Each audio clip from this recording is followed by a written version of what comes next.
Hello good morning and welcome back friends. आप देख रहे हैं golden air education YouTube channel. आज की इस वीडियो में बात करेंगे 24 अप्रैल से रिलेटेड जितने भी इंपॉर्टेंट करंट अफेयर बनती हैं सारी इस वीडियो में कंप्लीट करेंगे। साथ ही काफ़ी सारे एक्स्ट्रा फैक्ट भी यहाँ पे डिस्कस करेंगे। सो पूरे लेसन को ध्यान से और लास्ट तक आप जरूर देखिएगा। इसकी PDF आप डाउनलोड कर सकते हैं नीचे वीडियो के डिस्क्रिप्शन में से। देखिए, सबसे पहले हम बात करेंगे जो लास्ट वीडियो की क्विज थी आपके लिए। देखिए, क्वेश्चन था कि बीते दिनों किस भारतीय क्रिकेटर ने क्रिकेट के सभी फॉर्मेट से संन्यास की घोषणा की है या संन्यास ले लिया है। देखिए, आंसर आपका इसका आंसर था बी वाला ऑप्शन, प्रज्ञान ओझल। काफ़ी स्टूडेंट्स ने सही आंसर दिया था। चलिए अब बात करते हैं आज की करंट अफेयर की। देखिए, पहला क्वेश्चन है, किस दिन को प्रतिवर्ष वैश्विक स्तर पर अंग्रेजी भाषा दिवस मनाया जाता है।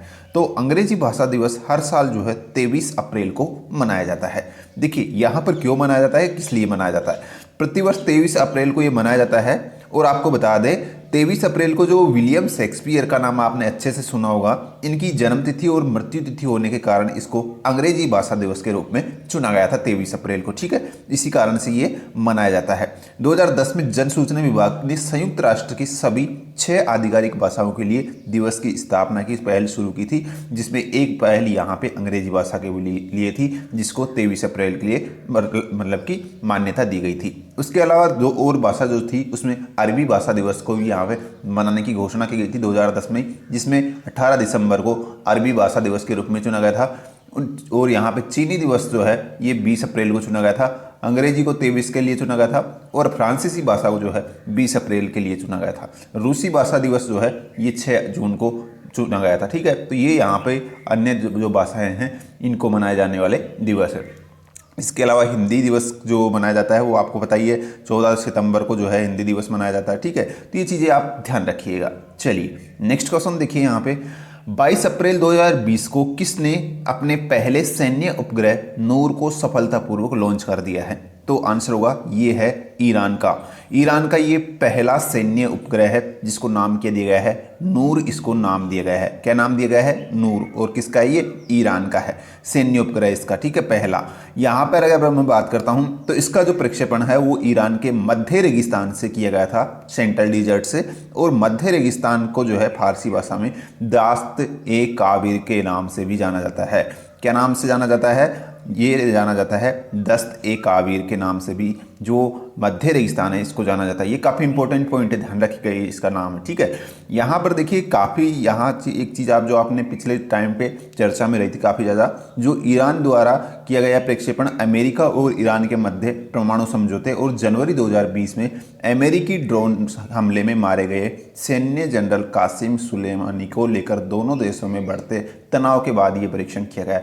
ये चीज़ आपने देखी होगी, याद आया होगा कुछ आपको पिछले वीडियो से, जो यहाँ के ईरान की जो जनरल जो सैन्य जनरल थे जिनका नाम था कासिम सुलेमानी, इनकी जो है हत्या की गई थी, जो मतलब कि ड्रोन के माध्यम से हत्या की गई थी अमेरिका के द्वारा। और उसी के बाद में दोनों देशों के बीच में काफ़ी तनाव है और इसके बाद में ये परीक्षण यहाँ पे किया गया है इसके द्वारा, ईरान के द्वारा। ठीक है, चलिए ईरान थोड़ा सा देख लेते हैं, ईरान के बारे में भी बात हुई। तो देखिए, ईरान को अगर आप मैप में देखोगे तो आप जो है यहाँ पर हमारा इंडिया जो ये है, ठीक है, यहाँ से अगर आप ईरान पर विजिट करते हो तो ये है यहाँ पे ईरान को। ठीक है, ये है ईरान कंट्री। यहाँ पर बीच में आपको पाकिस्तान मिलेगा और पाकिस्तान, और यहाँ पे भारत से जो है इधर ये ईरान सटा हुआ है। दोनों के बीच में डिवाइडर का काम पाकिस्तान कर रहा है। ठीक है, इसकी जो करेंसी है वो है ईरानियन रियाल, जो है इसकी करेंसी है। तहरीन इसकी कैपिटल है। ठीक है, ये ध्यान रखिएगा, ये इसकी पॉपुलेशन है, आप नॉलेज के लिए ध्यान रख सकते हैं। प्रेसिडेंट इसके हसन रूहानी जो है इसके प्रेसिडेंट है वर्तमान में। ठीक है, चलिए नेक्स्ट क्वेश्चन देखिएगा, हाल ही सीमा सड़क संगठन जो है BRO इसको शॉर्ट में कहते हैं, इसने देश के बाकी हिस्सों से पंजाब के कासोवाल एनक्लेव को जोड़ने के लिए किस नदी पर 484 मीटर लंबे एक नए स्थायी पुल का निर्माण किया है।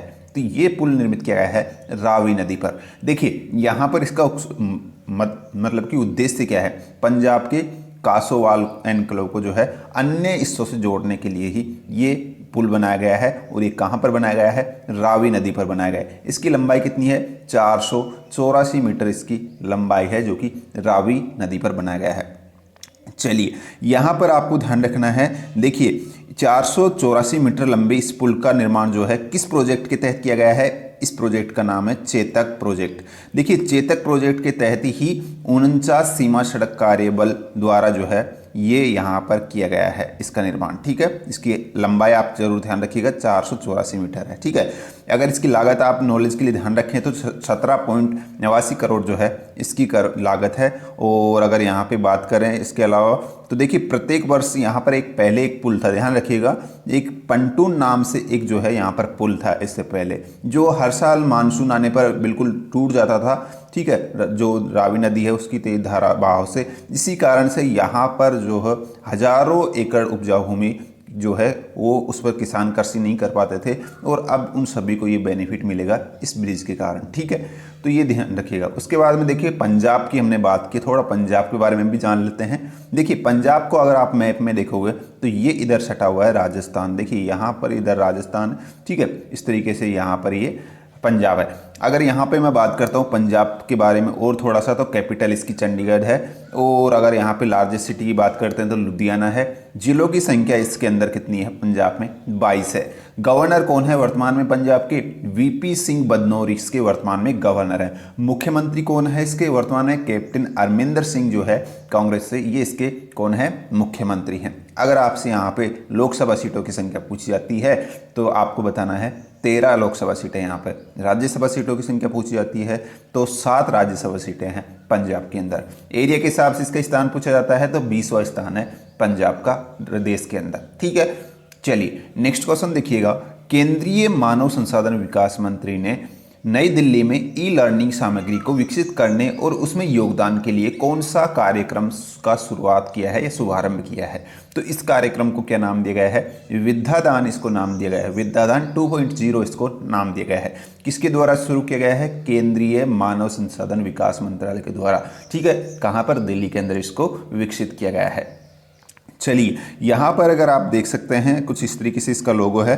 और इसकी अगर मैं बात करता हूँ तो देखिए विद्यादान ई लर्निंग सामग्री को विकसित करने तथा योगदान करने हेतु राष्ट्रीय स्तर पर मान्यता प्राप्त करने के लिए एक सामान्य राष्ट्रीय कार्यक्रम है, जिससे गुणवत्तापूर्ण शिक्षा की निरंतरता सुनिश्चित करने के लिए स्कूल एवं उच्च शिक्षा दोनों के लिए ई लर्निंग संसाधनों का विकास हो सकेगा। और इसी के लिए जो है इसको हाल ही में लॉन्च किया गया है, जो केंद्रीय मानव संसाधन मंत्री है उसके द्वारा। ठीक है, चलिए नेक्स्ट यहाँ पे देखिए क्वेश्चन है अपना। हाल ही पुणे म्युनिसिपल कॉरपोरेशन ने स्मार्ट सिटीज मिशन के तहत किस नाम से एक मोबाइल एप्लीकेशन विकसित किया है? तो इस मोबाइल एप्लीकेशन का नाम क्या दिया गया है? संयम इसको नाम दिया गया है। क्या नाम दिया गया है? संयम। जो पुणे नगर निगम है, ठीक है, उसी ने ये संयम नाम से मोबाइल एप्लीकेशन लॉन्च किया है। ठीक है, इसको आप ध्यान रखिएगा। और इसका उद्देश्य मतलब कि जो स्मार्ट सिटीज मिशन के तहत जो है इसको लॉन्च किया है। ठीक है, चलिए नेक्स्ट यहाँ पे क्वेश्चन है अपना। किस सरकार ने कोविड-19 से लड़ने के लिए आप्त मित्र नामक एक मोबाइल एप्लीकेशन और हेल्पलाइन नंबर शुरू किया है? तो ये किसने किया है? कर्नाटक सरकार ने। देखिए ये ऐप का नाम ध्यान रखिएगा, आप्त मित्र नाम है इस एप्लीकेशन का। कोविड-19 से लड़ने के लिए जो यहाँ पर कर्नाटक सरकार है उसी ने ये आप्त मित्र मोबाइल एप्लीकेशन और हेल्पलाइन नंबर जारी किया है। ये आप उसके अलावा देखिए इसको जो लॉन्च किया है यहाँ के जो मुख्यमंत्री हैं कौन है? BS येदुरप्पा यहाँ के मुख्यमंत्री हैं। ठीक है, कर्नाटक के, इन्हीं के द्वारा इसको लॉन्च किया है। इसका उद्देश्य क्या है? इसका उद्देश्य चिकित्सा मार्गदर्शन और सलाह प्रदान करना है, इसका मेन मकसद है। ठीक है, कोविड-19 के लिए।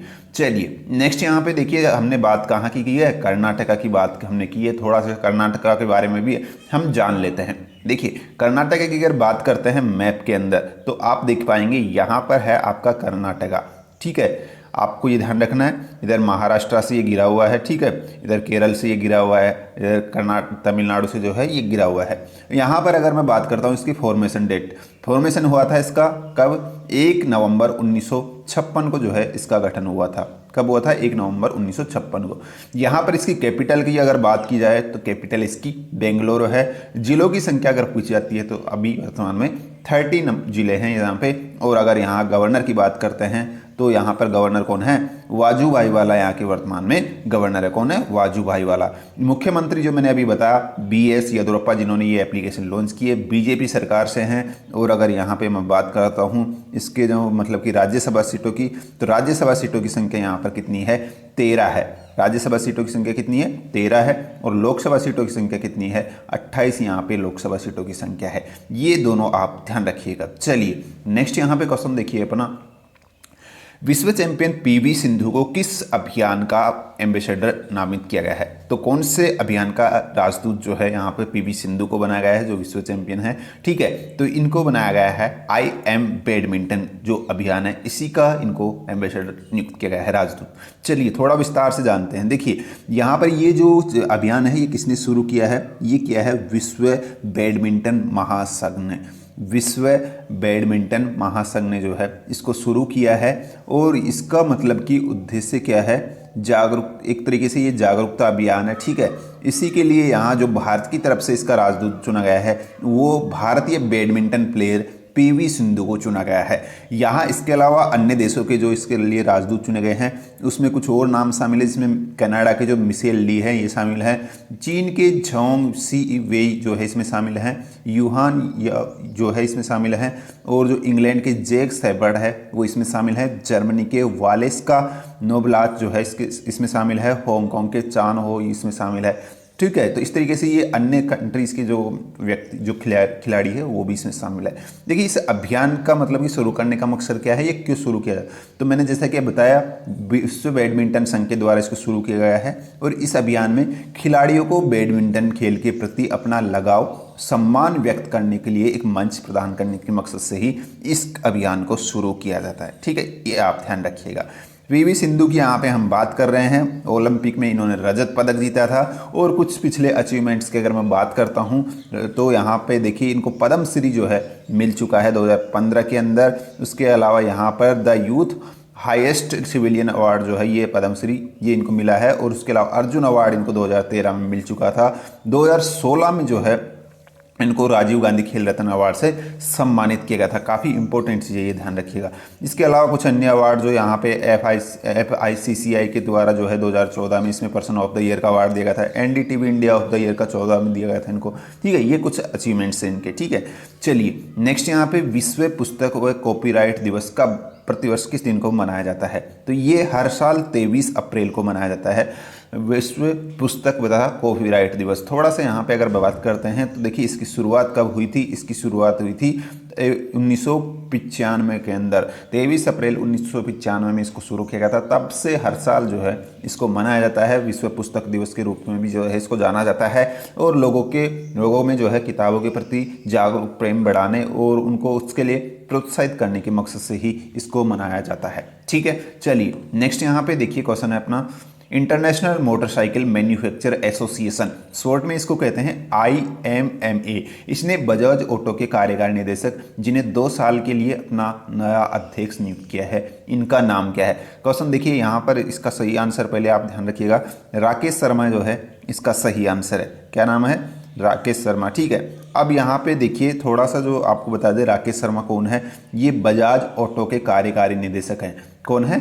बजाज ऑटो के कार्यकारी निदेशक हैं, जिनको 2 साल के लिए जो IMMA है इसका नया अध्यक्ष चुना गया है, ठीक है। ये आप ध्यान रखिएगा। चलिए भारत की सबसे बड़ी IT कंपनी TCS किस देश का पहला पूर्ण डिजिटल बैंक लॉन्च करेगी? तो ये करेगी जो यहाँ पे इजराइल जो कंट्री है इसी का ये पूर्ण तरीके से डिजिटल जो बैंक है वो भारत की ये TCS कंपनी भारत में लॉन्च करेगी। ये पहला बैंक होगा इजराइल का, ठीक है। ये आप ध्यान रखिएगा। अभी बैंक का नाम यहाँ पे घोषित नहीं किया गया है, लेकिन ये यहाँ पे कंफर्म है कि जो इजराइल देश है उसी का ये डिजिटल बैंक होगा यहाँ पर भारत के अंदर, ठीक है। और कौन सी कंपनी लॉन्च करेगी?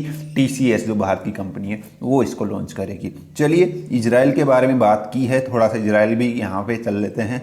इजराइल अगर आप यहाँ पे देखेंगे तो मैप के अंदर हम यहाँ भारत में हैं अभी वर्तमान में, और भारत से हमें इजराइल जाने के लिए पाकिस्तान, फिर ईरान, फिर यहाँ पे इराक और फिर आपको यहाँ पर इराक जो है यहाँ पर पहुँच पाएंगे। ठीक है, उसके अलावा अगर आप यहाँ पे जाते हैं तो आपको अरेबियन सी से गुजरना पड़ेगा। अरेबियन सी से इराक होते हुए आप यहाँ पे इजराइल पहुँच सकते हैं। ठीक है, चलिए इजराइल की प्रेसिडेंट अगर मैं बात करता हूँ प्रेसिडेंट की, तो यहाँ पर जो है रेवेन जो रिविलियन है ये इसके वर्तमान में प्रेसिडेंट हैं। जेरूशलेम जो है इसकी कैपिटल है, ये आप ध्यान रखिएगा। ठीक है, चलिए और यहाँ पे इजरायली न्यू इजरायली शेकेल इसकी करेंसी है, ये भी आप ध्यान रखिएगा, इजरायली शेकेल। ठीक है, चलिए नेक्स्ट यहाँ पे देखिए अगला क्वेश्चन है अपना कि केंद्र सरकार ने देश भर में स्वास्थ्य कर्मियों पर हो रहे हमलों के मद्देनजर हाल ही में एक नया अध्यादेश जारी किया है, जिसके तहत अब दोषियों को कितने साल तक की सजा हो सकती है। तो यहाँ पर मैक्सिमम जो है इसके तहत 7 साल तक की सजा देने का प्रावधान इस अमेंडमेंट में जो है किया गया है। देखिए यहाँ पर काफ़ी इंपॉर्टेंट और काफ़ी अच्छी अपडेट है, ये देखिएगा ध्यान से। हाल ही में जो यहाँ एपिडेमिक डिजीज एक्ट 1897 है, कौन सा ये एक्ट ध्यान रखिएगा, कौन से एक्ट में ये संशोधन हुआ है, एपिडेमिक डिजीज एक्ट 1897, जिसको हिंदी में बोलते हैं महामारी एक्ट 1897। ठीक है, इसी के अंदर ये अभी संशोधन किया गया है। ठीक है, और इसके अंदर अब देखिए क्या होगा कि जो भी मतलब कि डॉक्टर्स और जितने भी जो मतलब कि सहयोग करते हैं, जो अभी जैसे कि वर्तमान में कोविड-19 में अपना योगदान दे रहे हैं, अगर उनके लिए उनके ऊपर किसी भी प्रकार का कोई व्यक्ति हमला करता है तो उसके लिए ये अमेंडमेंट किया गया है। उनको काफ़ी जो है यहाँ पे सज़ा होगी और 30 दिनों के तहत जो है ये जांच प्रक्रिया पूरी हो जाएगी। उसके बाद 1 साल में फैसला सुनाना पड़ेगा और 3 माह से 5 साल तक की यहाँ पे सज़ा हो सकती है। और इसके अलावा अगर गंभीर केस होता है तो 6 माह से 7 साल की सज़ा भी यहाँ पर इसमें हो सकती है। इसके अलावा देखिए 50,000 से 2 लाख तक का जो है इसके अंदर जुर्माना लगाया जाएगा। तो ये सारी चीज़ें यहाँ पर हुई है। इसके अंदर कोई बाजार अगर तोड़फोड़ करता है क्लिनिक वगैरह पे तो उसका जो सामान है उसका दोगुना वसूला जाएगा उससे। ठीक है, तो ये सारे जो संशोधन है वो किस में हुए हैं, जो महामारी एक्ट 1897 में है, इसी के अंदर जो है ये संशोधन हाल ही में गवर्नमेंट ने किए हैं डॉक्टर्स और जो सहयोग करता है उनके बचाव के लिए। चलिए आज की क्विज देख लेते हैं। यहाँ पर बीते दिनों भारत द्वारा परीक्षणित K4 बैलिस्टिक मिसाइल की मारक क्षमता कितनी है, ये आपको यहाँ पर बताना है कमेंट बॉक्स में। जो भी सही आंसर है कमेंट बॉक्स में मेंशन कीजिएगा। सो गाइस ये थी आज की करंट अफेयर। उम्मीद है वीडियो पसंद आई है तो लाइक शेयर जरूर कीजिएगा। मिलते हैं नेक्स्ट वीडियो में, धन्यवाद।